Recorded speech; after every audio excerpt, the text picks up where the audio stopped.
Esta é a Arcai.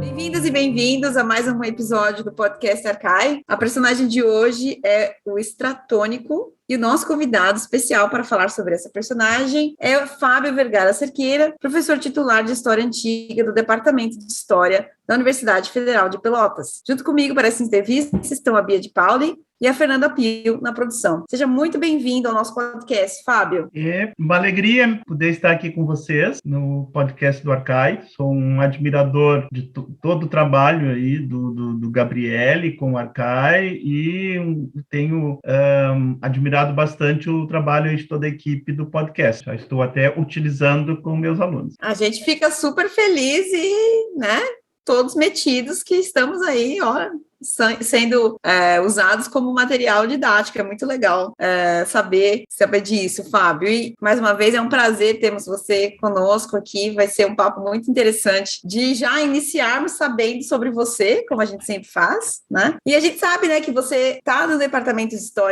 História Antiga, né? Mas você tem, a sua produção junto à arqueologia. Então, a gente quer começar por aí. Como que foi que você chegou até a história e depois como você foi parar, digamos assim, na arqueologia? Então, eu fiz graduação nos anos 80 em História na URGS, né? E lá eu já, como tema de pesquisa, eu acabei fazendo meu TCC, que não tinha esse nome naquela época, né? Sobre música na Grécia Antiga, né? E já muito, assim, despertado para a questão das imagens como fonte, mas eu nem sabia muito bem o que era, né? Mas tinha um olhar para isso, né? Mas eu comecei a trabalhar na época que a gente entrava em algumas federais como auxiliar. Entrei como auxiliar, sem mestrado e doutorado, né? Depois, quando eu fui fazer a minha pós-graduação, eu acabei me direcionando para a Raiga. Aí eu me aproximei, então, da professora Raiga Nush Sarian, que me acolheu no doutorado, né? E aí foi se dando a minha aproximação com arqueologia, né? E, institucionalmente, dentro da minha universidade, eu acabei fazendo uma aproximação com uma colega que era a única professora de antropologia, eu era o único de história com formação em arqueologia. A universidade era muito menor do que hoje, né? E nós trabalhamos para desenvolver essas duas áreas juntas, né? Que resultou na criação de um laboratório que eu coordenei por muito tempo. Hoje é um outro colega que coordena, que é o LEPAR, Laboratório de Antropologia e Arqueologia da UFPEL, e que tem até uma revista, que é uma revista aqui no Brasil bem cotada aí para a área de arqueologia, né? Que são os cadernos do LEPAR, né? E mais adiante acabou resultando na criação de um curso de graduação, né? Ali na época do Reúne, 2008, nós criamos um curso de graduação articulado Antropologia e Arqueologia, e mais recentemente, em vista da aprovação da lei que regulamentou a profissão de arqueólogo, os cursos se separaram. Então, agora a gente tem um curso de graduação específico de arqueologia. E se criou também um mestrado e doutorado na área de arqueologia, como fruto desse trabalho todo. Mas eu, propriamente, como a gente tem muita demanda, né, eu acabo que eu não atuo neste curso de arqueologia. Eu atuo no curso de História, né? Mas eu faço pesquisa na área de arqueologia. Eu sou atualmente bolsista do CNPq na área de arqueologia, né? Fábio, e a sua pesquisa, ela tem como um dos temas gerais, assim como você colocou, a questão da música, né? Foi uma coisa que direcionou muito a sua pesquisa, tem direcionado muito a sua pesquisa. E a gente queria saber o seguinte: a música, ela é também uma paixão, um hobby na sua vida particular, ou é algo que fica só como objeto de estudo para você? É que, na verdade, assim, lá atrás, quando eu fazia graduação em História, eu, ao mesmo tempo, me dedicava à música, né? E foi uma coisa um pouco difícil de decidir, na verdade, né? Então, naquela época, eu tocava em umas 3 orquestras, mais ou menos, e tinha alguns alunos de violoncelo, meu instrumento é o violoncelo. Depois que eu entrei na universidade, em Pelotas, no caso, quando eu digo na época, eu sou de Porto Alegre, né? Então, minha graduação foi na URGS, né? E depois que eu vou para Pelotas. Aí lá em Pelotas tinha uma orquestrinha menor, na qual eu tocava, né? E quando eu estava na fase final do doutorado, de escrita mesmo, eu precisei parar com a música, né? O que é um paradoxo, que eu precisei parar com a música para conseguir concluir um doutorado sobre música, porque eu não conseguia compatibilizar a dedicação assim ao violoncelo e a escrita da música, a escrita da tese, né? E depois eu sempre tive muita dificuldade em voltar, né? Tive algumas ocasiões que eu voltei, até no primeiro mês da pandemia, eu me dediquei bastante ao violoncelo, mas depois acabou passando, né? Foi minha última fase cellística, foi o primeiro mês da epidemia, mas volta e meia eu volto, ele dorme do lado da minha cama lá, então tá por perto. Não, muito, muito bacana saber disso, né? A gente fica sempre curioso quando... Eu tava com essa curiosidade também, de saber se você tinha gosto pela música. Então, acredito que o gosto também musical seja clássico. Você gosta mais de música clássica? A formação, sim, é mais direcionada à música clássica, né? O gosto já varia. Então, tá certo. Mais eclético um pouco, mas certamente eu tenho um interesse muito grande pela chamada música erudita, né? Muito legal. Bom, você mencionou que, a princípio, você coordenou esse outro laboratório, né? O LEPARC, mas hoje você é o líder, né, do LECA, Laboratório de Estudos sobre a Cerâmica Antiga, que completou 10 anos, né, recentemente no ano passado. Eu sou fã do LECA, eu acho que o LECA tem trabalhos magníficos, mas eu gostaria que você contasse para os ouvintes o que faz o LECA, quais são os âmbitos de atuação dele. Então, o LECA tem uma história muito bonita e ele tem ele foi pensado num modo diferente, assim, porque o LEPARC ele nasceu de uma situação nossa ali, da universidade, né, que a gente percebia a demanda local por desenvolver essa área, né, da antropologia e da arqueologia, né. No caso do LECA, né, eu tinha já, quer dizer, a gente faz parte do Corpus Raigorum, né, então, enfim, é uma galera, né, tem as diferentes gerações do Corpus Raigorum, né, então a gente, eu, a Camila, Gilberto, né, e outras pessoas, a gente participou da campanha de 2008, né, uma das tantas campanhas que a Raiga coordenou lá em Delos, né, e o que gerou que a gente fica muito tempo lá em campo, tudo, a gente troca muita ideia, né, e dali um tempo depois, a Camila e a Carol me trouxeram, né, essa proposta, né, de criar um laboratório que teria essa sede na UFPEL, mas, na verdade, ele é um laboratório aberto, assim, tanto que tem LECA USP, que também tem, né, e aí, então, nós temos uma equipe, assim, dentro do nosso regimento, que foi aprovado, né, nós temos uma equipe de pesquisadores coordenadores. Então, do ponto de vista da instituição, pelo meu laço com a instituição, eu, perante a instituição, sou coordenador, mas do laboratório em si, somos 3 coordenadores. É eu, a Carolina Kesser, Barcelos Dias, Carol, né? E a Camila Diogo de Souza. Tá? E a Camila criou também o LECA USP, estava atuando ali no MAI, né? Então, isso quanto à arquitetura institucional, como é que ele foi pensado, né? E assim, a gente tem... e depois a Carol ficou com um vínculo conosco como pós-doutoranda, tá? E ela é professora permanente do nosso programa de pós-graduação em História, então orienta também, né? Então, a gente tem um trabalho de formação, né? Com um aluno desde da iniciação científica, TCC, mestrado, doutorado e pós-doutorado, tá? E a gente direciona essa formação para que eles tenham um olhar para a questão da materialidade, mesmo quando os temas de pesquisa deles são outros, né? Então, em alguns casos, o pessoal trabalha com cerâmica, outros não, né? Outros trabalham com outros temas, né? Mas aí a gente... E acaba criando uma comunidade ali interna. Depois, entre as atividades que a gente promove, tá? Uma é um curso de extensão, um curso de introdução à cerâmica grega antiga, que já foi dado pela Carol, por mim, pela Camila, nas mais variadas universidades do Brasil e de fora do Brasil. Ele já foi ministrado. E ele é elástico, ele pode ser em 3 horas, pode ser em 10 horas, em 20, né? Faz assim como uma sanfona. O curso se adapta à carga horária disponível, né? E eu acho que isso teve um bom resultado de disseminar, né, pensar todos os alunos desse curso de introdução. A Carol saiu dando antes da pandemia, e passou 5 anos aí circulando em vários estados do Brasil, e mesmo em Portugal, né, ministrando o curso, né, e acho que a gente alcançou aí já um resultado de disseminação, ao menos de conhecimentos básicos sobre a cerâmica para pessoas que trabalham com outros temas, né? Acho que estamos cumprindo a missão, né? Ô, Fábio, você está criando, então, agora o Corpus Vergarorum com essa atividade? A gente tem a turminha ali que a gente diz que eles são bisnetos da Heiga, netos da Heiga, que é a grande matriarca. Ô, Fábio, você tem muitas experiências na academia, você tem muita experiência fora do Brasil, né? E algumas dessas experiências são a memória social e patrimônio cultural e a gestão museológica, né? Você pode contar para a gente como é que é atuar nessas duas frentes, quais são os desafios que você vê nessa atuação? Uhum.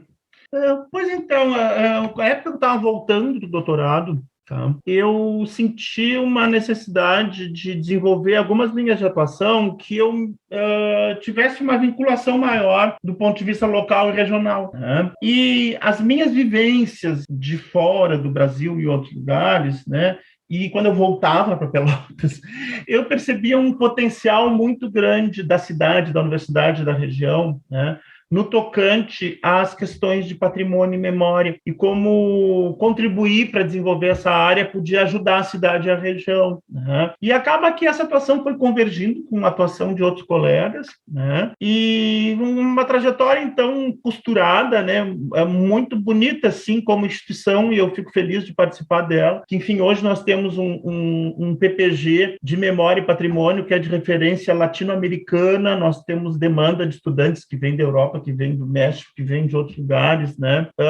Nós acabamos criando associado no momento em que era até menos comum esses cursos, um curso de museologia, um curso também de curso superior, né, de conservação e restauro, né? E eu acabei me dedicando a uma prática de museus também, né? Principalmente numa área serrana que se tem ali, com zona de imigração e de grupos de colonização de origem alemã, francesa, italiana, né? E então é um viés paralelo, assim, né, de atuação, né, que tem muito a ver com a minha inserção local, né, e que me dá uma satisfação muito grande, né? A gente lida com pessoas, a gente lida com, né, o trabalho com memória oral, aí eu acabei trabalhando muito com fotografia, e aí eu trouxe a minha bagagem de metodologia e teoria de iconografia, né, de trabalho com a imagem, para trabalhar com fotografia nesses contextos, né? E depois essa, digamos, bipolaridade entre a antiguidade e o patrimônio, né, acabou nascendo no meio disso, né, uma vocação assim muito grande que eu estou gostando de trabalhar com recepção, né, que é exatamente a presença da antiguidade no patrimônio brasileiro, né, no patrimônio cultural brasileiro. E eu estou com três focos, assim, né? 2 são iconográficos, um é tanto iconográfico quanto literário. Esse que é tanto iconográfico quanto literário é a questão das Atenas brasileiras, começando lá por São Luís, que é a Atenas brasileiras, depois tem uma ponchada de Atenas brasileiras, né? E isso eu caí nesse assunto porque eu queria entender por que Pelotas se autodenominava Atenas do Sul, né? Isso lá no 19. E aí eu comecei a descobrir que tinha um monte de Atenas, né? Juiz de Fora é Atenas Mineira. Né? Então, aí tem Minas tem 3 Atenas, e São Paulo tem no mínimo 4, e aí vai.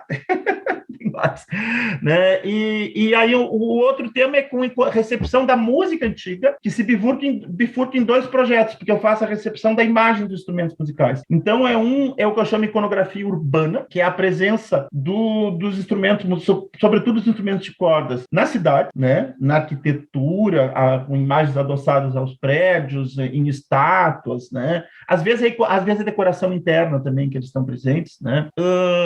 E o outro foco, que é o filho mais novo disso aí, e que eu estou adorando essa pesquisa, que é nos cemitérios, né? A presença da música nos túmulos, né? Que é um tema que eu pesquiso na antiguidade. Eu já tinha pesquisado para cerâmica ática, depois eu estou pesquisando para cerâmica do sul da Itália, para cerâmica italiota. Tá? E aí eu percebi, né, que era um tema presente nos cemitérios modernos, e eu comecei a pesquisar também, né? E aí eu faço um certo diálogo também entre essa presença da música nas necrópolis na antiguidade e hoje.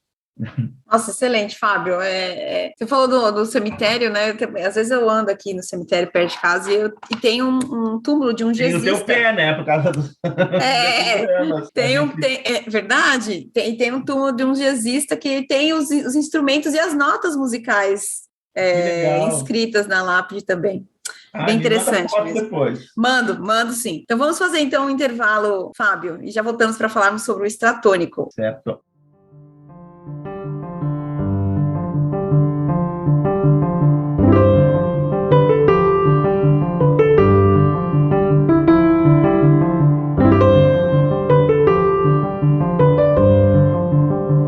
Você ouve podcast Arcai, da Cátedra Unesco Arcai sobre as origens plurais do pensamento ocidental da Universidade de Brasília. Assine nosso conteúdo no lugar em que costuma ouvir seus podcasts.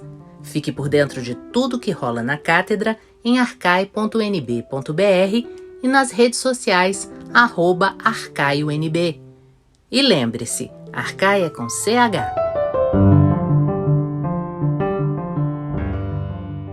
Bom, voltamos então com o professor Fábio para falarmos então sobre a nossa personagem de hoje, o estratônico. Bom, Fábio, conte então para a gente quem foi estratônico, o que se sabe sobre ele e por que a gente deve falar sobre ele. Quando eu estava desenvolvendo a minha tese de doutorado, eu acabei caindo em alguns relatos meio anedóticos, assim, via Ateneu, né, sobre esse... que às vezes ele é apresentado como citaredo, às vezes como citarista, aparecem os dois termos, né? Que são coisas diferentes, né? Citaredo é aquele que ao mesmo tempo canta e toca cítara, fazendo a si mesmo o acompanhamento, que é a modalidade musical mais prestigiada da antiguidade. Nos concursos era o prêmio maior, é quem vencia a prova de citaredo. Tá? E às vezes aparece quitaristes em vez de quitaróidos. Quitaristes pode significar duas coisas diferentes. Ele pode significar aquele que toca um instrumento musical solo, como uma especialização, sem cantar, somente toca. Né? Solista, tá? Instrumental, e o professor de música, quer dizer, o didáscalos que se dedica a ensinar música. E aí, mesmo que ele dê aula de aulos, fica engraçado aula de aulos, né? Que ele dê aula de aulos, ele pode ser chamado guitarristes, né? Então, ele pode usar a lira para dar aula e aí ele ser chamado um guitarristes, né? Porque é genericamente professor de música. Né? E ele foi essas três coisas. Tá? Ele provavelmente ele tinha capacidade de fazer uma boa performance como guitaroides e é provável que ele tenha se destacado como guitaristes, tá? Musicalmente falando. E ele atua também como professor, tá? A gente sabe disso. Agora, o mais interessante, assim, por exemplo, no caso do Ateneu, tá? O Ateneu tem uma longa passagem sobre o estratônico, só que não está nem no livro 5º, nem no livro 14, que são os livros que ele realmente fala mais sobre música. Tá? Ele está lá, a uma certa altura, falando dos peixes grandes, tá? E aí entra um último exemplo, que é uma historinha do estratônico, que é a partir dele, então, já que eu falei isso aí, vamos falar no estratônico. E aí ele passa um trecho longo falando do estratônico, depois ele embala para falar do Aristóteles, né? E é engraçado porque a última fonte dele sobre o estratônico é um peripatético. Então ele vai engatando umas coisas assim, depois ele volta para falar de comida, a estrutura do Ateneu, né? A estrutura do Ateneu. Tá? Mas assim, quando a gente vê o que se tem sobre Ateneu, sobre o estratônico no Ateneu, ou no Estrabão, ou no Aeliano, né, é muito o estratônico piadista. E, assim, não chega a ser um testemunho tão diretamente focado na trajetória musical dele. Aí a gente tem que fazer uma leitura contrapelo para estudar essa trajetória musical nisso. Tá? E por isso que eu até brinco, ele é uma espécie de barão de Tararé grego. Tá? Então, pelo visto, ele é um cara que viajou muito, foi longevo, tá? E provavelmente um músico caro, que as pessoas queriam ter na sua cidade, então circulou em algumas cortes, né? Segunda metade do quarto, né? Digamos, o final da primeira metade do quarto e o transcorrer da segunda metade do quarto. Algumas biografias dizem ele é da época do Alexandre o Grande, né? Mas ele começa antes e vai depois. Tá? Então ele tem uma carreira longa. Né? E agora o que mais a gente vê dele é uma ironia muito ácida com dois focos. Tá? Uma que é uma coisa muito frequente em discursos de ironia gregos, retórica de ironia, que é sobre cidades. Né? E às vezes eu percebo, não sei quanto vocês percebem isso, como o mundo grego todo fragmentado, mas um dos fatores de identidade é o que umas cidades falam sobre as outras, né? Então é uma forma, né? E essas pessoas que circulam parece que elas têm uma legitimidade, um lugar de fala, né? E ele fala detonando, na verdade, ele muito pouco elogio, né? Às vezes para detonar uma ele de leve ele elogia a outra, né? Mas é sempre detonando, né? Então, é tipo aqueles piadistas de programa que ficam falando, né? Às vezes falam mal de cidade, não é? Então, é essa coisa. E o outro foco dele são músicos. Às vezes pode ser um poeta também, pode ser um ator. O grosso é músico, mas não é exclusivamente, às vezes filósofos, sofistas também, mas o grosso é música. Né? Então, esse é o estratônico, né? Esse, genericamente, né? Por que falar dele? Bem, a princípio ele é um chato, né? Convencido, né?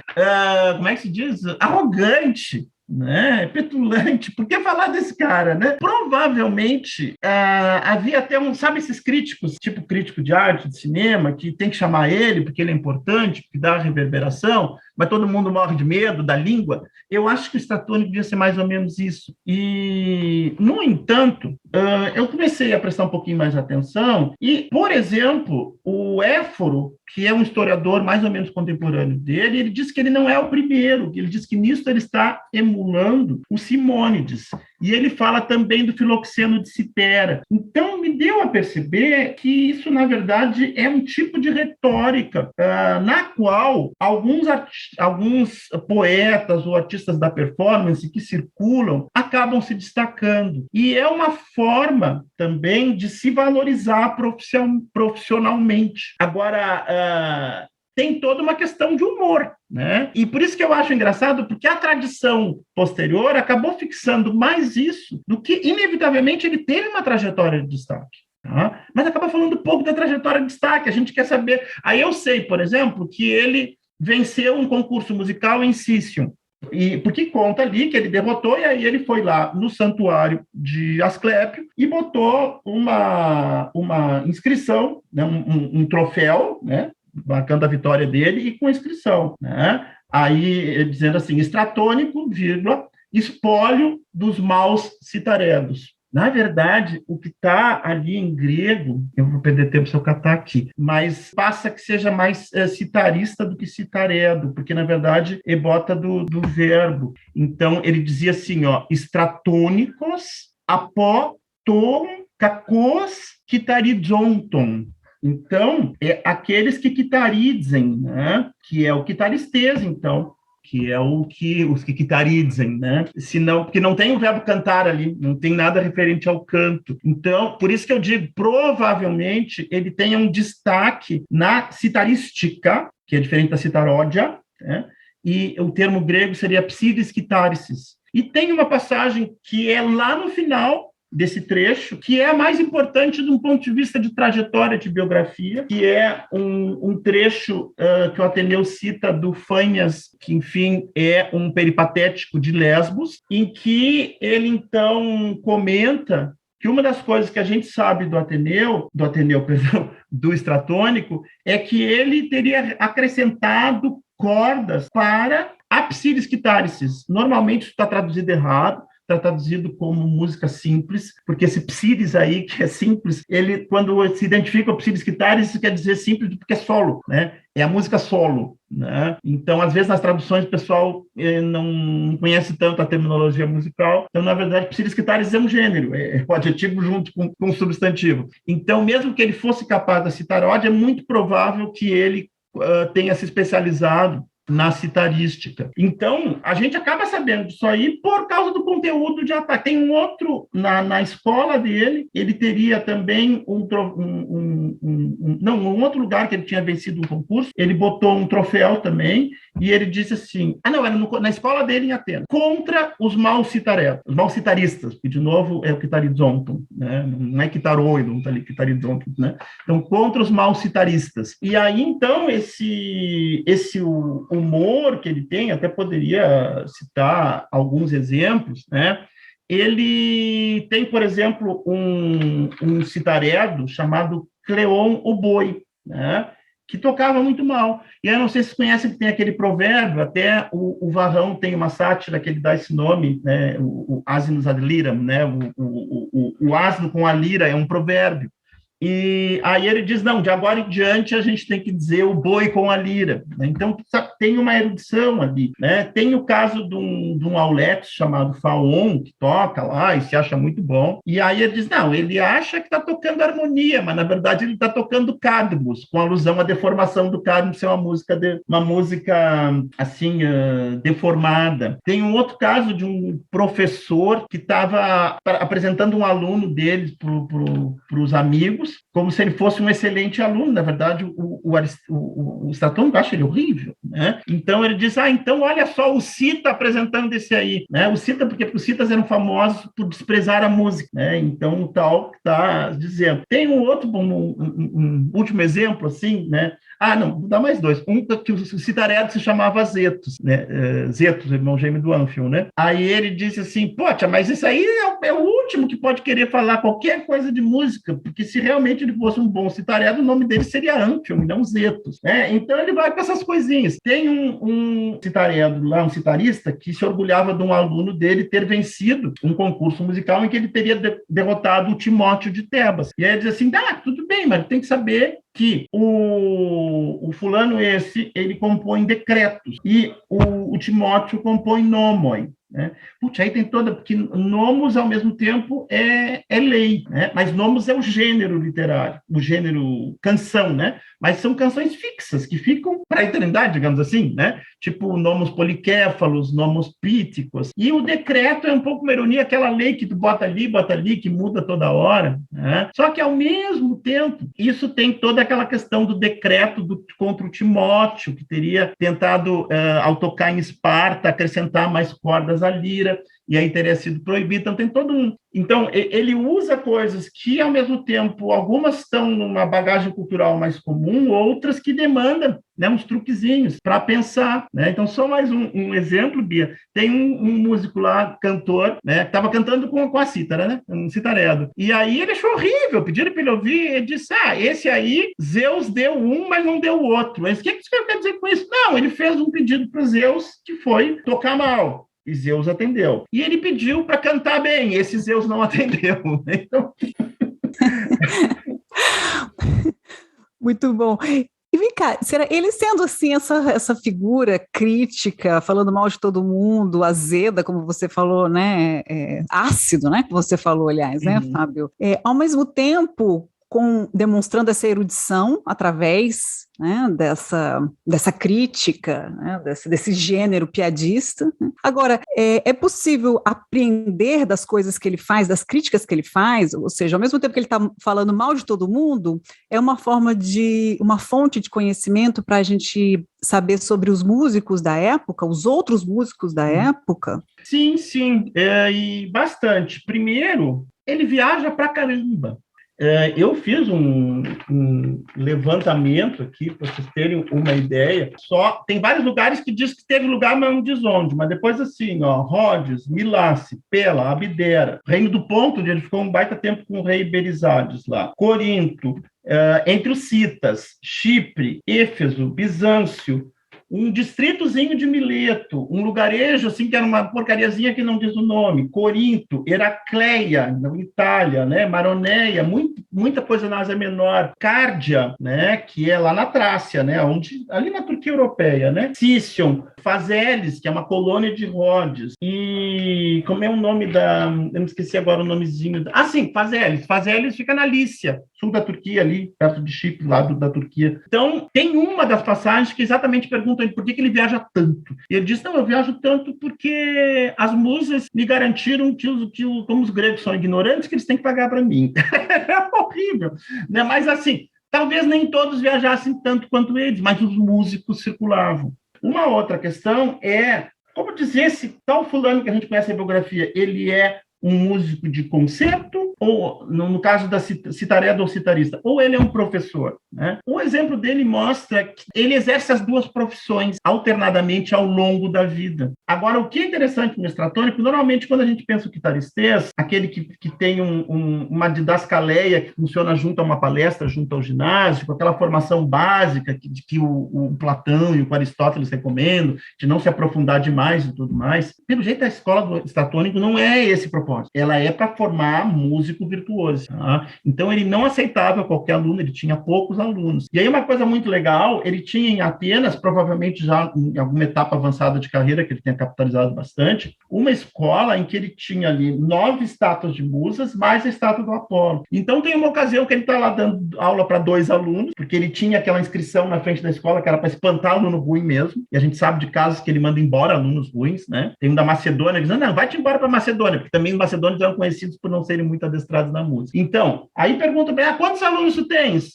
E ele disse assim, tem aqui as 9, aí ele diz assim, eu tenho 12, né? E como 2 tem 2? Não, esses 2 aqui, as 9 musas e Apolo. Quer dizer, olha a pretensão de ser professor das músicas e de Apolo, né? Então, isso aí a gente aprende também. Uma outra questão é assim, é um ambiente muito competitivo. O ambiente musical, ele é muito competitivo. E diferentemente dos atletas, que as premiações muitas vezes são coroas, são, né, azeite, por exemplo, a premiação do músico é em dinheiro, em minas de prata, em ouro, ela é quase monetarizada. Então, vários músicos têm essa questão do cobrar bem, por sinal, tá? Que tem numa passagem dele, quando ele está em Rhodes, que ele se apresenta e aí ele espera os aplausos. E ninguém aplaude. Sei lá, porque ele falava mal de Rhodes, as Pampas, né? ninguém aplaude ele. Aí ele se levanta e abandona a cidade. Por que ele saiu da cidade? Não, imagina, se eles não deram o que é de graça, imagina se eles vão dar contribuição, né? E, por coincidência, o próprio Simônides tem uma coisa parecida lá, uma passagem, o Píndaro também tem, que é a coisa do não, o músico tem que cobrar bem, né? Não pode, né? E aí tu vê que tem também, na passagem que ele ataca um flautista que toca em sacrifício, como tem essa diferença entre esse músico top, estrela, e o músico de sacrifício, né? Que, segundo a Nibeli, seria uma espécie de proletariado musical. E ele manda esse músico que está tocando sacrifício, ele manda ele fazer silêncio. Para, tu termina aí. Quando tu terminar isso aí, a gente vai começar a rezar para os deuses. Porque ele achava, dizendo que aquilo ali estava atrapalhando o ritual, que ele só estava tão mal, que não tinha, né? Isso, o Aristófanes nas nuvens, vocês têm uma passagenzinha lá, que o Queres, que é um Auletes, é expulso também do sacrifício, porque ele tocava muito mal. Então, essas coisas voltam. Então, vê alguns exemplos aí, né? Então, há uma demanda pelo trabalho do músico, tá? Que é não só no quesito performance nas competições, mas também as apresentações públicas, tá? Que se tornam mais fortes aí do período dele em diante. Elas não são tão fortes no quinto, mas da metade do quarto em diante, terceiro, segundo, o músico ser contratado para se apresentar se torna mais comum, né? E a atuação como professor, né? E aí é interessante, como ele circula muito, eu fico imaginando que tem umas coisas tipo masterclass, assim, que são umas aulas que dá algumas aulas, né? E para detonar todo mundo, dizer que depois vai embora, né? E é interessante que ele também tem uma narrativa que fala que ele estava numa cidade muito pequenininha dando aula, então ele viaja não só para os lugares mais prestigiosos, mas para os lugares menores também. E assim, e ele se dá mal às vezes, tá? Não só essa coisa de não levar aplauso nesta ocasião aí, mas em Chipre ele se deu mal e talvez seja a causa da morte dele, né? Então são 2 ocasiões, né? A primeira com o rei Niciarco, que esse morre em 311, para dar uma ideia da cronologia dele, estava ali num banquete que muitas vezes ou ele está em função de aula, ou ele está em apresentação musical, ou ele está em momentos que as pessoas estão bebendo, porque ele também ele bebe muito, é meio Sócrates, assim, nunca fica bêbado, bebe muito, né? E então ele estava lá na recepção do rei, e quando chega a rainha, tá? Quando ela foi sentar, ela soltou gases, né? Isso é bem coisa de piada, né? Da literatura de piada grega, essa coisa do peido, né? Ela soltou gases. E aí, depois, no momento, quando terminou, assim, que ela se levantou, aí ela foi de novo, mas foi o barulho mais forte. E aí o Stratonic fez uma observação de músico. O som é diferente, tipo assim, são notas diferentes, né? Bem, o resultado daquilo é que depois da festa pegaram ele e jogaram no mar. Né? Então fica aquela coisa com uma tentativa de morte. Provavelmente ele não morreu aí, porque depois, quando ele estava na corte do rei seguinte, que falece em 306, tá? Que é o Nicócles, de Chipre, né? De Pafos, né? Ele acaba fazendo piada sobre o filho do rei. Tá? E aí ele manda ele tomar veneno, que seria a morte dele. Né? A gente sabe que esse rei governou até 306. Então, aí seria um post-antequem aí né, ele teria vivido até os 305, mais ou menos. E, bem, boa parte das fontes deles são posteriores, tá, como acontece para muita coisa, mas o Ateneu, ele cita fontes contemporâneas dele, né? Então, as fontes que falam deles que são contemporâneas. Esse Fânias, por exemplo, Plutarco dá muita credibilidade a ele como historiador. E ele tem uma obra específica sobre os poetas, em que ele fala de músicos e atores, atuantes em Atenas. Né? Então, eu acho que algumas coisas a gente pode dar mais credibilidade, algumas outras menos. Tá? Tem algumas histórias que fala ele nos banhos, que me parece contribuição posterior que acaba associando ao estratônico, porque neste período ainda os banhos públicos não seriam uma característica do urbanismo grego ainda, na segunda metade do século IV. Ele passa a ser essa Grécia já sob influência de Roma, né?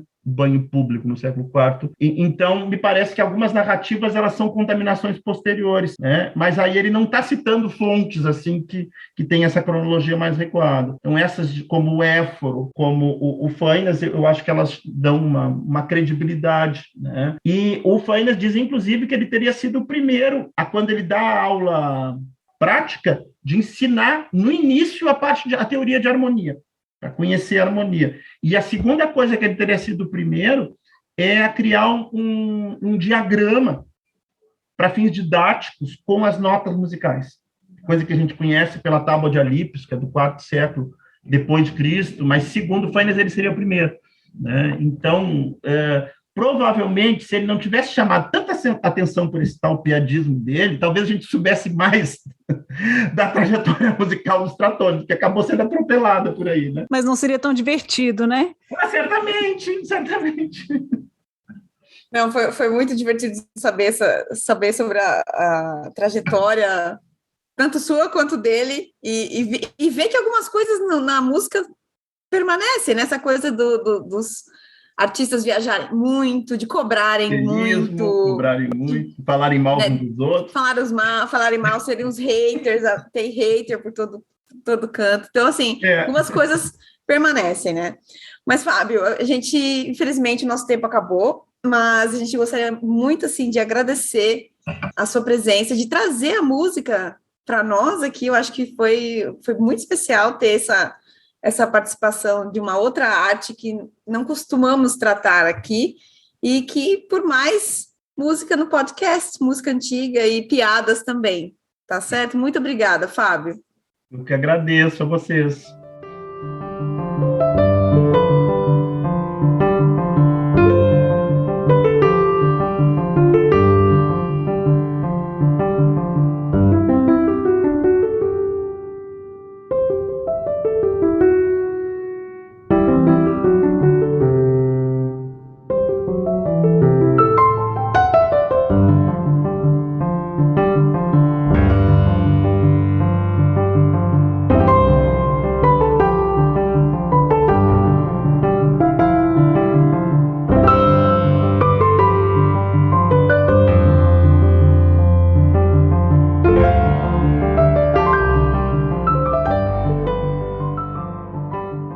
Você ouviu o podcast Arcai, da Cátedra Unesco Arcai, sobre as origens plurais do pensamento ocidental.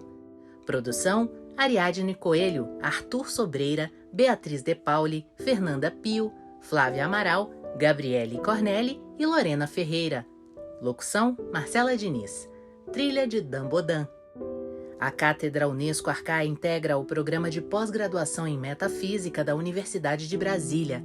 Acompanhe nossas atividades em arcai.unb.br e nos siga nas redes sociais. Até a próxima!